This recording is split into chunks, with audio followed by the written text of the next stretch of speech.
आणि नामम अर्चन आश्रम पुनश्चता टाळ यांच्या घरात स्वागत करूयात. सन्माननीय आमदार चित्राताई वाघ.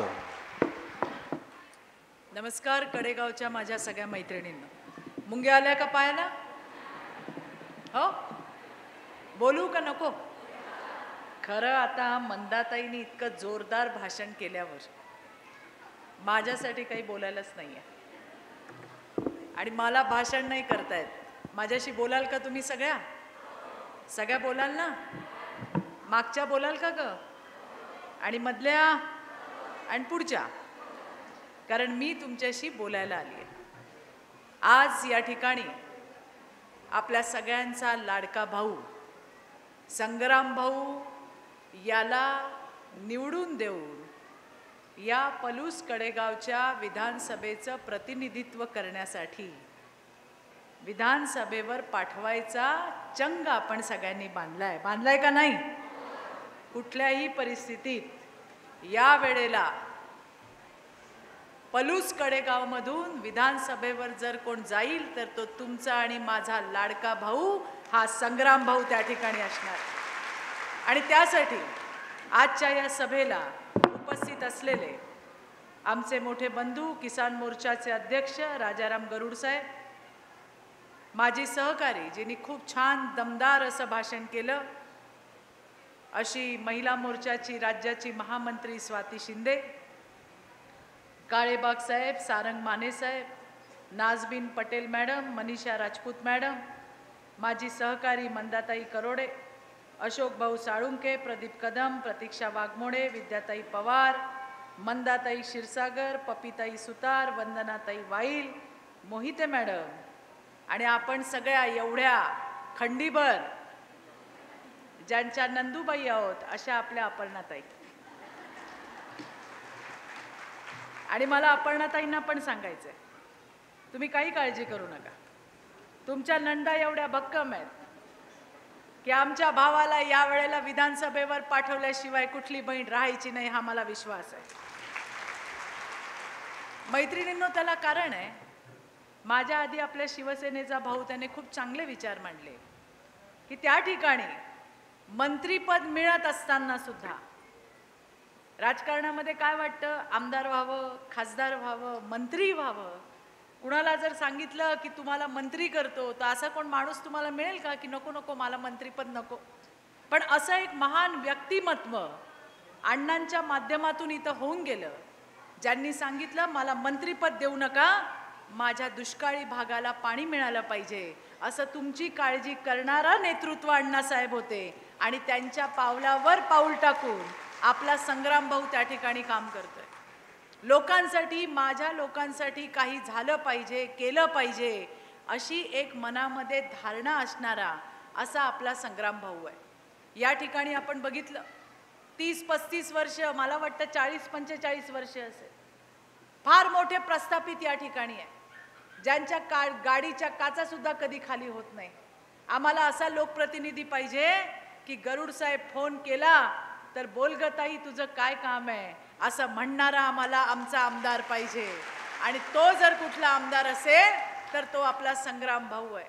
मी तुम्हाला सांगते मैत्रिणींना, मी आत्ताच अपर्णाताईंना सांगितलं, तुमच्या जर या सगळ्या नंदांनी, कडेगावच्या सगळ्या नंदांनी ठरवलं ना की मी आणि माझ्यासोबत दोघी आम्ही मिळून कमळाला मतदान करणार तर कोणी आपल्या संग्राम भाऊला अडवू शकत नाही आणि निश्चितपणे त्या ठिकाणी त्याचा विजय झाल्याशिवाय राहत नाही. मला एक तुम्हाला सांगायचं आहे, कंटाळा आला की सांगा बरं का मला, हां, म्हणजे मी थांबते, कारण मला माहिती आहे तुम्ही 10 वाजेपासून आलेलात. मी तुम्हाला मगाशी सांगितलं की मी भाषण करायला नाही आले, मी तुमच्याशी बोलायला आले. आज आपण बघतो की 40-45 वर्ष या ठिकाणी काँग्रेसचा आमदार आहे. आज त्या ठिकाणी देश स्वतंत्र होऊन पण 70 वर्ष झाली. लोक आता म्हणतात अरे भाजपाला मतदान देऊ नका, भाजपाला मतदान देऊ नका. अरे तुम्ही कधी आमची काळजी केली? भाजपाला का मतदान द्यायचं हे सांगायला मी तुमच्याकडे आज आली आहे. इथे कित्येक आपल्या आजी बसल्या आहेत, आपल्या आईच्या वयाच्या बसल्या आहेत. 70 वर्ष काँग्रेसचं सरकार होतं देशामध्ये.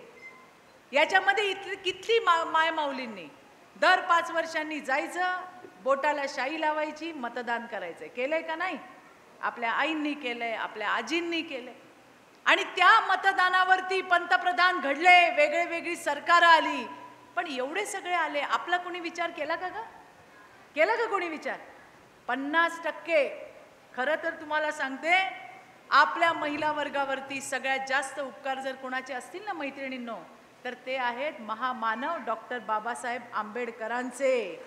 कारण जर बाबासाहेब नसते तर हे गरुड साहेब काय आणि हे इथे सगळी बसलेली मंडळी यांनी आपल्याला काही विचारलं नसतं विचारलं. बरं, फक्त सांगितलं असतं की आज 50 लोक जेवायला येणार आहे, आज घरी भाकरी बनव, आज घरी हे बनव.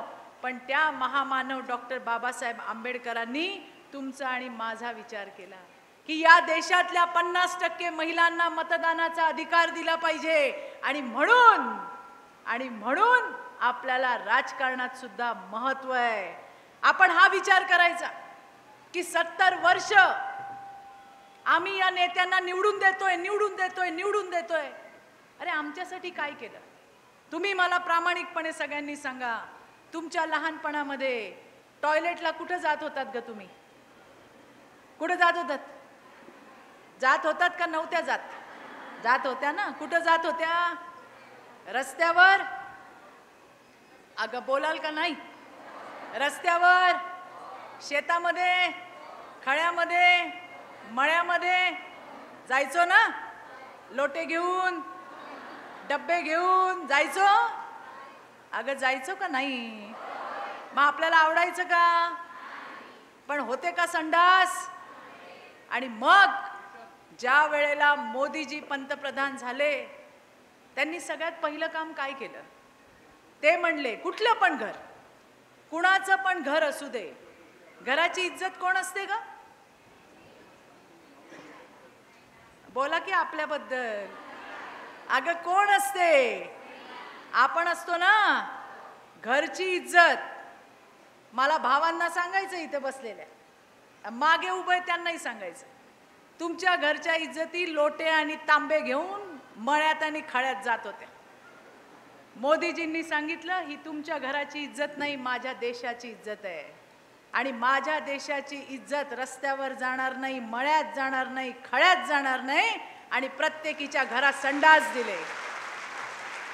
अरे 70 वर्षात कुठल्या पंतप्रधानाला वाटलं नाही की माझ्या देशातली ताई, माझ्या देशातली माय माऊली रस्त्यावर नाही गेली पाहिजे, तिच्यासाठी संडासाची सोय झाली पाहिजे. हा विचार करणारा पहिला नेता ज्याचं नाव नरेंद्र मोदी आहे.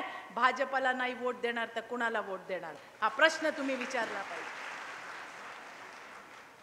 कायम महिलांच्या सक्षमीकरण आणि सशक्तीकरणाबद्दल हे काँग्रेसवाले, हे महाविकास आघाडीवाले गळा कोरडा होईपर्यंत भाषण करतात. पण भाषणांनी पोट भरत नाही. महिलांच्या हाताला काम दिलं पाहिजे हा विचार करणारा नेता नरेंद्र मोदी आणि देवेंद्र फडणवीस आहे. आज कडेगाव सारख्या एका तालुक्यामध्ये 2,35,00,000चा निधी आमच्या बचत गटाच्या ताईंना दिलाय, जे आजपर्यंत कधीच झालं नव्हतं. झालं होतं का? अगं झालं होतं का? बोलणार कोण आणि कधी बोलणार? बघा, बोललेल्याची काय विकली जाते ग? काय विकली जाते? काय? एरंड्या. बोललेल्याचं काय विकलं जातं? आणि नाही बोललेल्याचं गहू आहे ना. मग आता आपल्याला काय विकायचंय? त्याच्यासाठी काय करायला लागेल? चाव चाव बोलायला लागेल. थोडे दिवस नवऱ्याला जरा कमी बोला आणि बाहेर जास्त बोला. हे मला तुम्हाला सांगायचं. मैत्रिणींनो, असं हे भारतीय जनता पार्टीचं आणि महायुतीचं सरकार आहे जे तुमच्यासाठी काम करतंय, तुमच्यासाठी. आणि मला तुम्हाला सांगायचंय, आपल्या समोर कोण आहे? आपली लढाई कोणासोबत आहे? आपली लढाई चोरांसोबत आहे.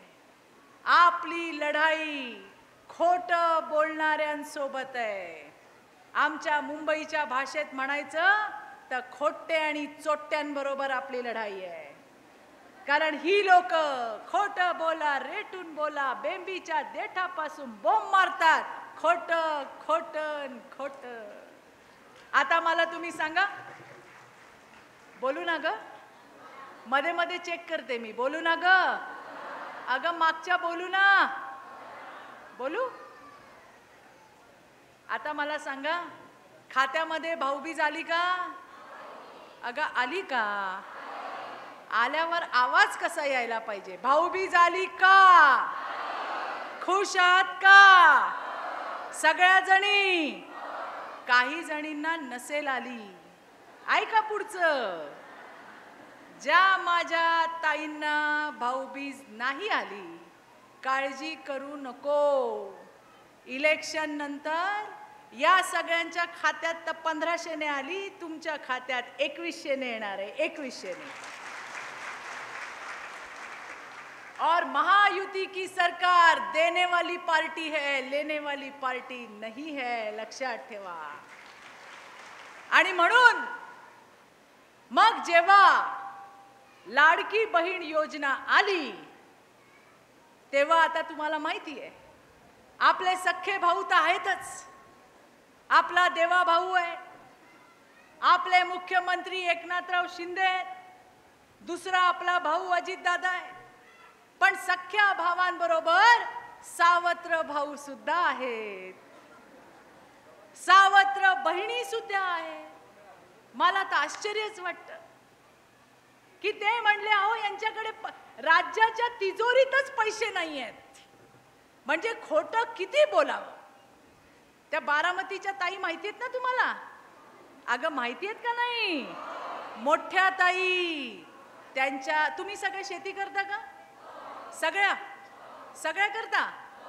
बघा बरं, नक्की ना? 10 एकराच्या शेतात 100 कोटीची वांगी कोणी पिकवली आहेत का? पिकवली? अगं पिकवली का? नाही? आपल्या सुप्रिया सुळेने पिकवली ना. 10 एकरात 100 कोटीची वांगी पिकवली. आम्ही म्हणतो ताई, ते काय बीज होतं, काय म्हणतात का त्याला? बियाणं.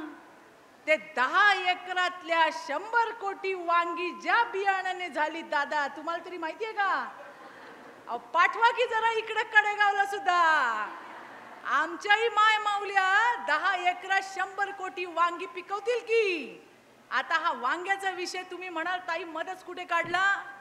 तो याच्यासाठी काढला का या सुप्रिया ताई, या मोठ्या ताई म्हणायच्या, अहो राज्याच्या तिजोरीत पैसेच नाही आणि हे कुठून देणार आहेत पैसे?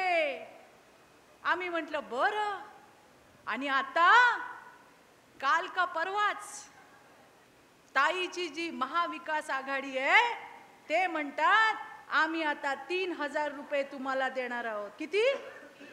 ए लबाडाचा आवत नाही, जेवल्या बिगर खरं नाही, लक्षात ठेवा. आणि मग आता मला प्रश्न पडला पत्रकार बंधूंनो, की ज्या ताई म्हणायच्या राज्याची तिजोरी खाली आहे आणि मग आता हे 3000 कुठून देणार? मग माझ्या डोक्यात प्रकाश पडला, अरे ताईकडे तर 10 एकराची 100 कोटी आहेत की वांग्याचे. आता त्यातून देतात का काय? तेवढं फक्त ताईंनी सांगून द्यावं. काय गरुड साहेब, बरोबर का नाही? आणि म्हणून हे खोटारडे लोक आहेत, हे खोटं बोलणारे लोक आहेत, ही फसवणारी लोक आहेत, हे सांगायला मी आली आहे. अरे 1500 रुपये गोर गरीब बहिणीच्या खात्यामध्ये येतात का रे भावांनो? तुमच्या पोटात दुखतं. हे काँग्रेसवाले, हे उद्धव बाळासाहेब ठाकरेवाले आणि हे शरद पवारांच्या तुतारीवाले कोर्टात गेले. कोर्टात कशासाठी गेले? तुम्हाला मिळणारे पैसे बंद करा म्हणून गेले. करायचे का बंद? मी तुम्हाला एक सांगते, कोर्टात सुद्धा यांना चांगली थप्पड दिली आहे. आपल्या देवा भाऊने, आपल्या एकनाथराव शिंदे आणि अजितदादांनी तुमच्यासाठी पैशाची तरतूद आधीच करून ठेवली आहे.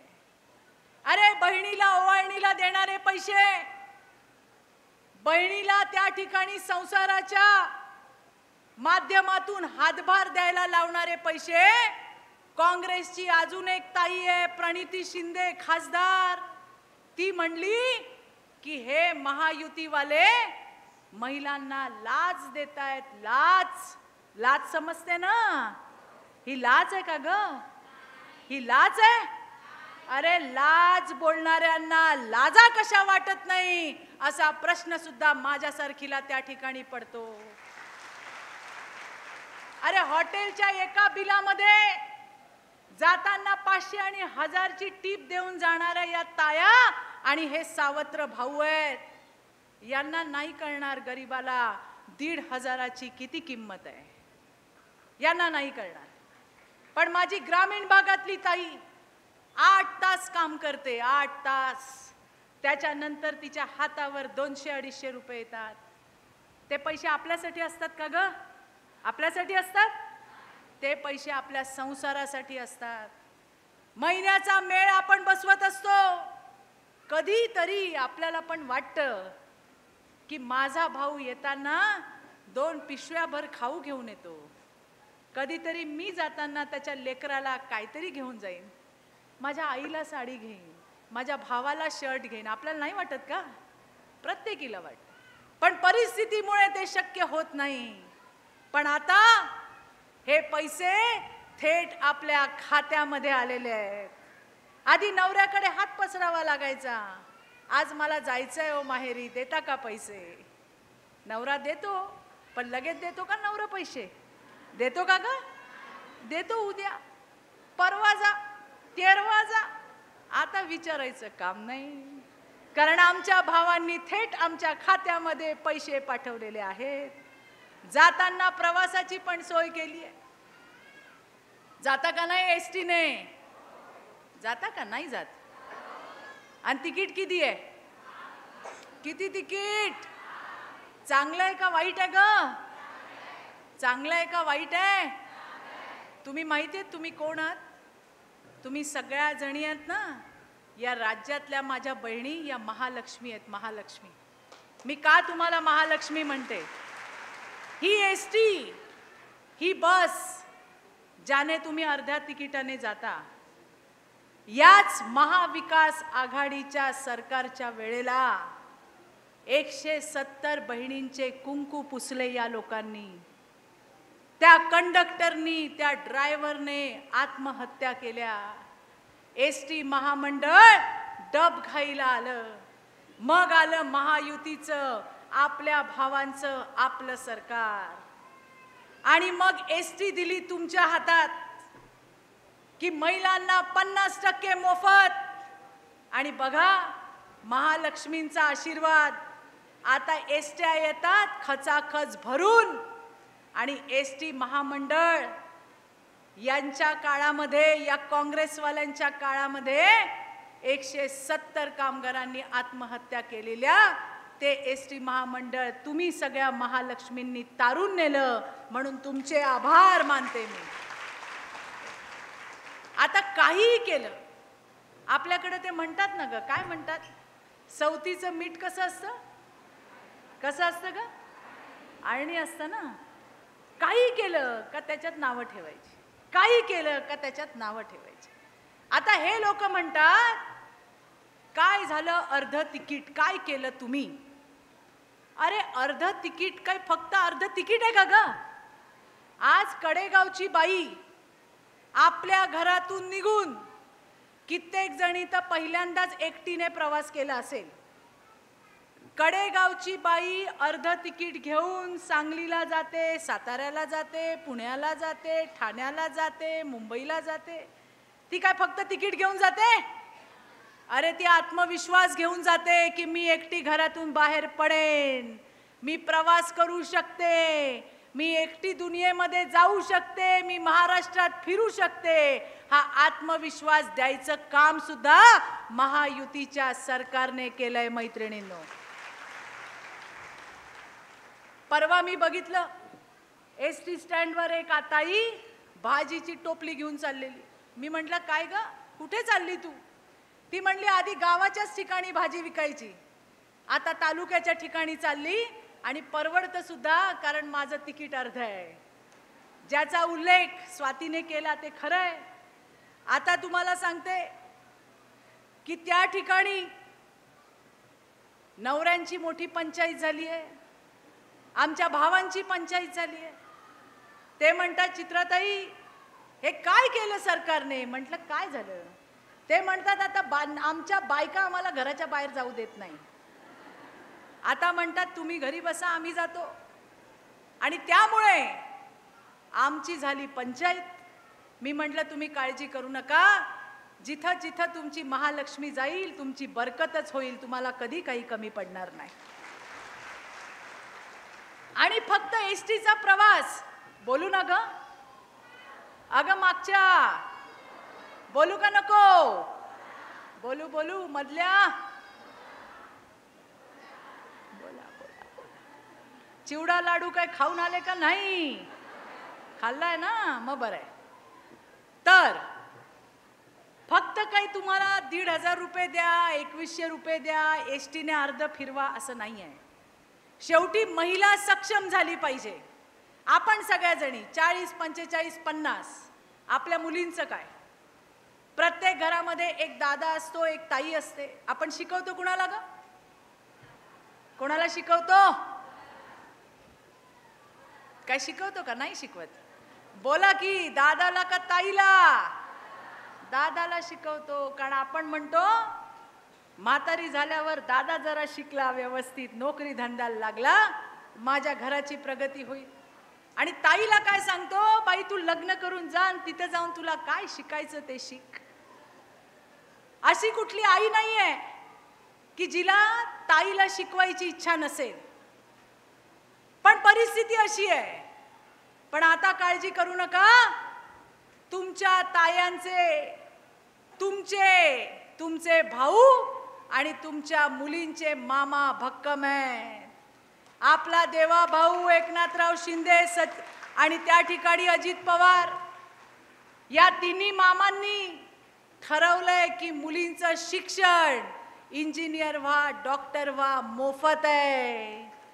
आता जे प्रस्थापित बसले, ज्यांची मोठी मोठी कॉलेज आहेत पण तरी पण आपल्या पोरांना पैशा बगर ऍडमिशन नाही, त्यांच्याकडे जायची गरज नाही. तुम्ही कुठेही जाऊ शकता आणि आपल्या मुलींची फी त्यांचे मामा भरणार आहेत. हे सुद्धा मैत्रिणींनो मी या ठिकाणी सांगायला आली. शेतकरी महिला, तुम्हाला माहिती आहे की शेतपंपाचं बिल येतं, ते बिल सुद्धा माफ करायचं काम आपल्या सरकारने केलंय. 1 रुपयामध्ये पीक विमा द्यायचं काम आपल्या सरकारने केलंय. आणि अनेक योजना या सरकारच्या माध्यमातून प्रत्येक घटकाला आलेल्या आहेत. 2 विषय महत्त्वाचे तुमच्या समोर मांडते. मांडू ना? अगं मांडू ना? या ठिकाणी काँग्रेसवाले आणखीन एक मुद्दा जोरात घेतात. तो मुद्दा असतो महिलांच्या सन्मानाचा. ते म्हणतात आम्ही महिला सन्मान करतो. तिथल्या ज्या नेत्या आहेत, मग त्या उद्धव ठाकरेंच्या असू दे, काँग्रेसवाल्या असू दे, नाही तर तुतारीवाल्या असू दे, त्या असं बोलतात की बस माझ्याशिवाय तुला कुणी कैवारी नाही, मीच तुझी तारणहार आहे. अशा पद्धतीच्या बाता मारतात बाता. खरं काय आहे? मला वाईट वाटतं की एखादी बाई जेव्हा राजकारणात येते तिला तिकीट दिलं जातं, तिच्या कर्तृत्वावर कधी बोललं जात नाही. पण तिला कसं घरी बसवता येईल याचा पूर्ण कार्यक्रम विरोधी पक्ष करत असतो. हे काँग्रेसवाले करतात, उद्धव ठाकरेवाले करतात आणि त्या ठिकाणी तुतारीवाले करतात. महायुतीची आपली एक भगिनी जिचं नाव शायना एनसी आहे, मुंबईतल्या मुंबादेवी विधानसभेमधून लढते. ती लढत असताना तुम्हाला प्रचार करायचा तर तुम्ही तिच्या कामाशी केला पाहिजे. तिला म्हणतात हा माल आहे, ही यांची भाषा आहे. माल समजता ना तुम्ही? आपल्याला जर कोण माल म्हणेल तर थोबाड फोडून त्याचा हाल करू का नाही? तो 20 तारखेला करायचा आहे, लक्षात ठेवा.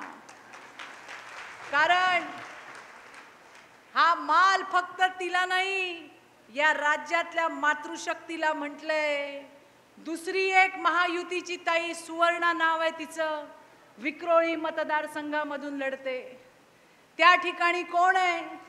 सकाळी गटाराचं झाकण उघडल्यावर कसा भस्कन वास येतो, येतो का नाही? तो दिवसभर येत असतो. तसा राजकारणामधला सुद्धा गटाराचं तोंड, त्याचं नाव संजय राऊत आहे. सकाळ झाली का जी वास यायला सुरुवात होते. आणि त्याचा भाऊ तो म्हणतो, ही बकरी माझ्या गळ्यात बांधली आणि या बकरीला आम्ही 20 तारखेला कापू. ही यांची भाषा आहे. ही भाषा विसरू नका बरं तायांनो, ही भाषा विसरू नका. ही उर्मी आहे, ही गुर्मी आहे. आणि ही गुर्मी 20 तारखेला ठेचून काढल्याशिवाय आपण राहायचं नाही, लक्षात ठेवा. आता हे तर सर्वसामान्य बायका आहेत. तुम्ही, मी, शायनाताई असेल, ती आपली सुवर्णाताई असेल. पण 4 महिन्यापूर्वी लोकसभेच्या निवडणुका झाल्या. तुमच्या पुढचा जिल्हा आहे कोल्हापूर, आहे का नाही? आणि त्यावेळेला काय सांगितलं होतं? काँग्रेसचा मोठा नेता, ज्याचं नाव बंटी पाटील आहे, त्याने सांगितलं की या वेळेचं मत हे गादीला. अपर्णाताई, मान गादीला असं म्हणत छत्रपतींना त्या ठिकाणी खासदार बनवलं. आणि परवा, फार दिवस नाही झाले, खासदार होऊन 4 महिने झाले असतील. आणि परवा टीव्ही बघितला का नाही तुम्ही? टीव्ही बघितला की छत्रपतींच्या सुनेचे काय हाल केले यांनी. आपल्या नवऱ्याची हिम्मत आहे का असं हात धरून आपल्याला खेचायची? जरा खरं सांगा बरं, आहे का? लोकांच्या समोर त्या बिचाऱ्या बापडीला तिच्या नवऱ्याने असं खेचून आणताना मी टीव्हीवर बघितलं. तुम्ही बघितलं? सासरा फरमान सोडतोय, यांच्या समोर सह्या करा. तिने बिचारीनी सह्या केल्या आणि तशीच ती बाहेर आली. तिच्या डोळ्यामधली अगतिकता आपण सगळ्यांनी बघितली. तिच्या जीवाला त्या ठिकाणी काय वाटलं असेल हे तिला आणि परमेश्वराला माहिती. पण आज छत्रपतीच्या सुनेला काँग्रेसचा नेता म्हणतो, दम नव्हतात तर उभारलात का? ही भाषा छत्रपतीच्या सुनेला वापरण्यात आली. आणि मग ज्या पद्धतीने त्या माय माऊलीची अगतिकता संपूर्ण महाराष्ट्राने बघितली. राजकारण जाऊ द्या, राजकीय भूमिका जाऊ द्या, पक्ष जाऊ द्या, पण बाई म्हणून तिच्याकडे बघताना आपल्याला सुद्धा वेदना झाल्या. खरं म्हणजे हे बंटी पाटील, जे कोल्हापूरचे नेते आहेत काँग्रेसचे, त्यांची घंटी कोणी वाजवली हे त्यांनी शोधून काढायला पाहिजे होतं का नाही? पण त्यांनी ते न करता त्या माय माऊलीचा अपमान केला. हा अपमान विसरू नका मैत्रिणींनो, हे सांगायला मी या ठिकाणी आली आहे. मला असं नाही म्हणायचं की भारतीय जनता पार्टीमध्ये असा कोण नाही. आमच्याकडे पण काही वाचाळ लोक आहेत. त्याच्यातल्या एकाला, बाळासाहेब थोरात, काँग्रेसचे नेते, त्यांच्या मुलीचा अपमान भारतीय जनता पार्टीच्या एका नेत्याने केला. आपला देवा भाऊ, तुमचा माझा देवा भाऊ, या राज्याचा उपमुख्यमंत्री देवा भाऊ, या राज्याचा गृहमंत्री देवा भाऊ, ज्याच्यावरती तुमच्या माझ्या सुरक्षेची जबाबदारी आहे, त्यांनी तात्काळ, तो भाजपाचा नेता असला तरी कारवाई केली, गुन्हा दाखल केला, अटक झाली. हे आमचं सरकार आहे, हे महायुतीचं सरकार आहे. आणि म्हणून महिलांच्या मोठेपणाच्या, सन्मानाच्या फक्त बाता होणार नाहीत, त्यांच्या हाताला काम होईल आणि त्या सक्षम होतील याचा पूर्ण प्रयत्न केला जाणार आहे.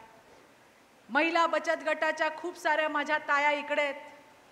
40-45 वर्ष ज्यांना निवडून देत आलात, त्यांना साधी बाजारपेठ तुम्हाला देता आली नाही हो, बाजारपेठ. आणि म्हणून या वेळेला कडेगाव आणि पलूसचा आपला लाडका भाऊ संग्राम भाऊ तुम्हाला तुमची हक्काची बाजारपेठ इकडेच तयार करून देणार आहे. आपल्या मुलांचं भविष्य, आपल्या परिवाराचं भविष्य तुमच्यापेक्षा जास्त कुणाला समजत नाही. मगाशी आपल्या मंदाताई बोलल्या की महिला खुळ्या आहेत.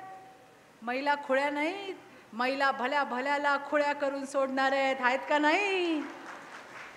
नवरे सगळ्यांचे घरी नेतागिरी करतात ना ग? करतात का नाही? कोण नाही इथं ऐकायला? इथं मीच आहे. करतात का नाही करत? पण घरची मंत्री कोण आहे? कोण आहे? कोण आहे ग? नवरा आहे का तुम्ही आहे? आपणच आहे. त्यामुळे तुम्हाला माहिती आहे, आपल्याला परमेश्वराने एक्स्ट्रा पॉवर दिली आहे. एक्स्ट्रा. आपण किती गडबडीत असलो, किती घाईत असलो, आपल्याला जर कोणाचा चुकून हात लागला तर आपण काय म्हणतो? दादा सॉरी म्हणतो का नाही? आणि एखाद्याने आपल्याला खेटून हात लावला तर आहे का नाही? तिथंच त्याची सगळी काढून टाकतो कुंडली आपण. हे परमेश्वराने आपल्याला दिलंय. गरुड साहेब, मला सांगायचंय, तुम्हाला फक्त डोळ्याच्या समोरच दिसतंय, पण आम्हाला परमेश्वराने असं बनवलंय का याच्या पलीकडं पण काय चाललंय हे आम्हाला आधीच कळतंय. कळतं का नाही? शिवाय महिलांचं महत्त्व सांगते बरं तुम्हाला सगळ्यांना. भावांनो माझ्या ऐकून घ्या. तुम्हाला बोललेलंच ऐकायला येतंय, आम्हाला तर चार भिंतीच्या पलीकडलं पण ऐकायला येतंय. येतंय का नाही ग? आणि महत्वाचं सांगू, एवढे जेवढे दिसत आहेत ना पांढरे धोप कपडे घातलेले, पत्रकारांच्या सकट, नेत्यांसकट, स्टेजवरचे, स्टेजच्या समोरचे, अरे आमच्या वहिनींनी तुमचे शर्ट चोळून मोडून धुतले नाही तर तुम्हाला कोण राम राम सुद्धा करायचं नाही. आणि म्हणून महिलाची शक्ती ज्याला समजली तो सगळ्यात मोठा आहे का नाही? सगळ्यात महत्वाचं, आमच्या संसारासाठी काय चांगलं आणि काय वाईट हे आम्हाला फार चांगलं कळतं दादा. पुरुषांचं मला माहित नाही. राग नका मानू बरं का. म्हणजे इकडचे भावडे आपले तसे नाहीत, राग नका मानू. पण पुरुषांचं काही खरं नसतं, पण बाईचं खरं असतं. आम्हाला जर कोणी एवढीशी मदत केली ना तर आम्ही मागे वळून बघणारे असतो. हो ना ग? अगं तुमच्या वतीने बोलते. आणि म्हणून आम्हाला आमच्या संसाराची काळजी आहे. जो माझा भाऊ अधेमध्ये पिये नसताना तुमचा निरोप देतो, साहेब मीटिंग मध्ये आहेत, साहेब दिल्लीत आहेत, साहेब गल्लीत आहेत, हे आम्हाला नकोय. फोन लावला ट्रिंग ट्रिंग का बोल ग माझी ताई म्हणणारा आम्हाला हक्काचा भाऊ पाहिजे.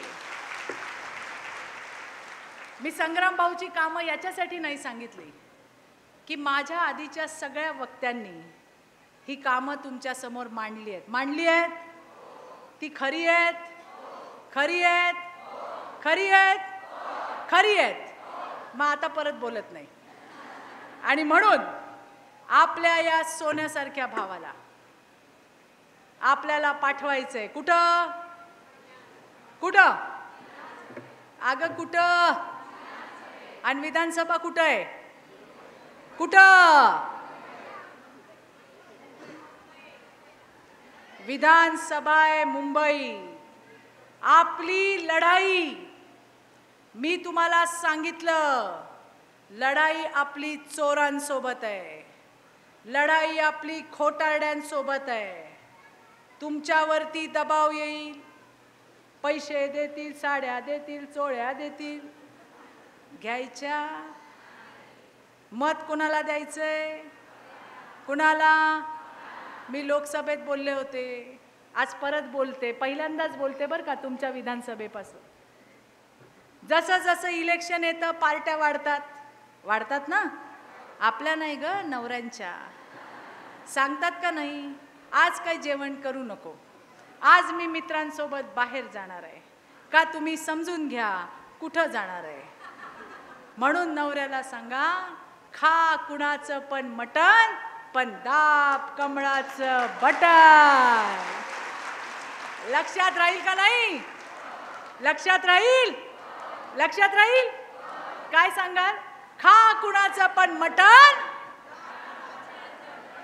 दाब कुणाचं बटन? कुणाचं? दाब कमळाचं बटन. जेव्हा नवरा घरी येईल त्याच्या कानात तेच बोला. सकाळी चहा प्यायला गेल्यावर पण तेच बोला. म्हणजे तो जरी गेला मटणाच्या रश्श्यामध्ये तिकडे, पण त्याला ऐकायला येईल बायकोचं बोलणं. मटण खा कुणाचं पण, दाब बटन कमळाचं, का पहिलं जाऊन कमळाचं बटन दाबेल? कराल ना काम माझं एवढं? चोख कराल काम? खूप मनापासून आनंद झाला मैत्रिणींनो, तुमचा उत्साह बघून आनंद झाला. 10 वाजल्यापासून अहो कोण नाही येतो, कोणी येत नाही. प्रेम असल्याशिवाय कोणी येत नाही. गरुड साहेब हे सगळ्या संग्राम भाऊच्या सख्या आणि पक्क्या बहिणी आहेत. एवढी गर्दी आहे. महिला उठतायत पाणी प्यायला, सुसूला जायला, पण परत येऊन बसतायत. ही खरंच मोठी गोष्ट आहे. आणि अपर्णाताई तुम्ही फार भाग्यवान आहात का एवढ्या सगळ्या सख्या आणि पक्क्या नंदा तुमच्या आहेत. पुढच्या वेळेला आमदार जरी आमचा संग्राम भाऊ झाला असला तरी अपर्णा वहिनी तू पण आमच्या हक्काची, आमच्या दारात आली पाहिजे. बरोबर का नाही? नंदांचा पाहुणचार केला पाहिजे आणि नंदांना पाहुणचार दिला पण पाहिजे. हे सुद्धा मी या ठिकाणी सांगते. अशाच राहा मैत्रिणींनो. तुमच्या चेहऱ्यावरती हास्य फुलवायचं, तुमच्या आयुष्यामध्ये समाधान आणायचं, तुमच्या संसारामध्ये सुख द्यायचं काम आपला देवाभाऊ करतोय, आपले एकनाथराव करतायत, आपला अजितदादा करतोय, आपलं महायुतीचं सरकार करतोय. त्यामुळे अभी नाही तो कभी नाही. यांनी जे सांगितलं ना 3000 रुपये, कोणाचं जर कर्नाटकमध्ये कुठली एखादी मैत्रीण असेल, नातेवाईक असेल तर जरा फोन करा, ट्रिंग ट्रिंग, आणि तिला विचारा, अगं त्या 3000 रुपयाचं काय झालं? नाव दिलंय महालक्ष्मी. आमच्या देवीचा सुद्धा अपमान करतात रे खोटारडे सगळे. महालक्ष्मी योजना आणली कर्नाटकमध्ये या काँग्रेसवाल्यांनी, म्हणले 3000 रुपये देऊ. अगं 3-4 महिने दिले, बंद केली ग, बंद केली. त्या तेलंगणाला असतील कोणतं, फोन लावून विचारा, त्यांना पण असंच येडं बनवलं. पण हा महाराष्ट्र येडा बनणारा नाही. हा छत्रपती शिवाजी महाराजांचा महाराष्ट्र आहे. हा आमच्या जिजाऊचा, रमाईचा, भीमाईचा आणि आमच्या क्रांतीज्योती सावित्री माईचा महाराष्ट्र आहे. तुमच्या भूलथापांना आमच्या सावित्रीच्या लेकी बळी पडायच्या नाही. बरोबर का नाही? जोरात एकदा सांगा, बरोबर का नाही? यांच्या भूलथापांना बळी पडायचं नक्की ना? आज मला तुमच्याकडे नवीन स्लोगन मिळालं, मस्त वाटलं मला. राम कृष्ण हरी आणि कमळ लय भारी. हा, राम कृष्ण हरी आणि कमळ लय भारी. आणि दुसरीकडं राम कृष्ण हरी आणि चतुर्थीला खाई मटण करी, अशी अवस्था आहे बरं का. हे पण सांगते तुम्हाला. त्यामुळे आपलं राम कृष्ण हरी आणि आपलं कमळ कमळ. मला जाता जाता शेवटचं वाक्य माझ्या विरोधकांना सांगायचंय. तुम्हाला तुमच्या पैशाची, तुमच्या सत्तेची जी गुर्मी आहे, ही गुर्मी या पलूस आणि कडेगावच्या आमच्या महालक्ष्मी जिरवल्याशिवाय राहणार नाही. आणि मला त्यांना हेही सांगायचंय, देख लेना आंखों से और संग्राम भाऊ जीतेंगे लाखों से. जेवढे चेकाळलेत सगळ्यांचे फोटो काढलेत. प्रचार करू नका, मग तुम्हाला मी सांगते. माय माऊल्यांनो, एवढं दान पदरात टाकाल ना? टाकाल का नाही? टाकाल का नाही? एकदा आपल्या या साध्या भावाला, संग्रामला, तुमच्या आमच्या घरातल्या आपल्या भावाला एकदा संधी द्या. एकदा संधी द्या संग्रामला आणि मग तुम्ही बघा आपला संग्राम भाऊ आपल्यासाठी काय करतोय ते. एवढंच सांगते. जाता जाता जरा घोषणा देऊया का? अगं हात वर करायचे आणि भावड्यांनी पण करायचे. पांढरे धोप भाऊ आमचे. चला, भारत माता की, भारत माता की, वंदे वंदे, छत्रपती शिवाजी महाराज की, धर्मवीर संभाजी महाराज की, जय जय जय जय जय शिवाजी, जय जय जय जय जय भवानी. अगं हात जरा वर पाहिजे, वर पाहिजे, वर पाहिजे. पलूस कडेगावचा लाडका भाऊ. जरा जोरात बोलाल का? जोरात. यांचा आवाज वाढला आपल्यापेक्षा. पलूस कडेगावचा लाडका भाऊ. संग्राम भाऊ तू मागे बडो. अगं साथ द्यायला हात नको वर करायला.